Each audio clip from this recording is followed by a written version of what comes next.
السلام علیکم ورحمۃ اللہ وبرکاتہ۔ ایک شخص نے دو کھمبوں کے درمیان تنے ہوئے رسے پر چلنا شروع کیا۔ وہ بہت آہستہ آہستہ ہاتھ میں پکڑے ہوئے ڈنڈے سے توازن برقرار رکھتے ہوئے چل رہا تھا۔ اس نے اپنے کندھوں پر اپنے بیٹے کو اٹھایا ہوا تھا۔ دیکھنے والے اپنا سانس روکے نہایت بے چینی سے اسے رسی پر چلتے ہوئے دیکھ رہے تھے۔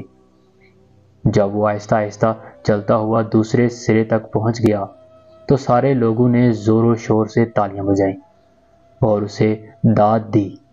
سب نے سیٹیاں بجاتے ہوئے اپنے ہاتھ ہلائے، اس کے ساتھ سیلفیاں بناتے رہے۔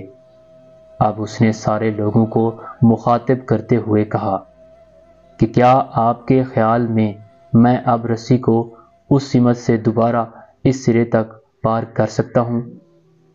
پورا مجمع بیک آواز چیخ کر بولا، ہاں تم ایسا کر سکتے ہو۔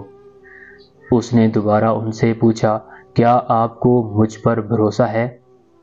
سب نے زور سے جواب دیا، ہاں ہم اس بات پر شرط لگانے کو تیار ہیں۔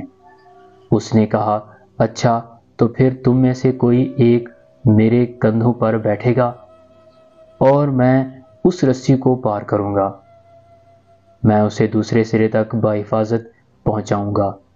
یہ سنتے ہی پورے مجمع پر خاموشی چھا گئی۔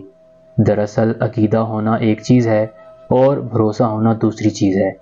بھروسہ تقاضا کرتا ہے کہ اپنے آپ کو مکمل طور پر دوسرے کے حوالے کر دیا جائے۔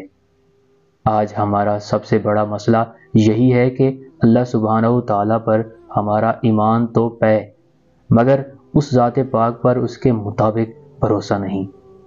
اللہ تعالیٰ پر ایسا پکا ایمان کہ جیسا اللہ سبحانہ تعالیٰ چاہتے ہیں، اور ایسا بھروسہ کہ میرا اللہ تعالیٰ بہتر کرے گا، اور پھر اس پر دل کا مطمئن ہو جانا ہی دراصل بھروسہ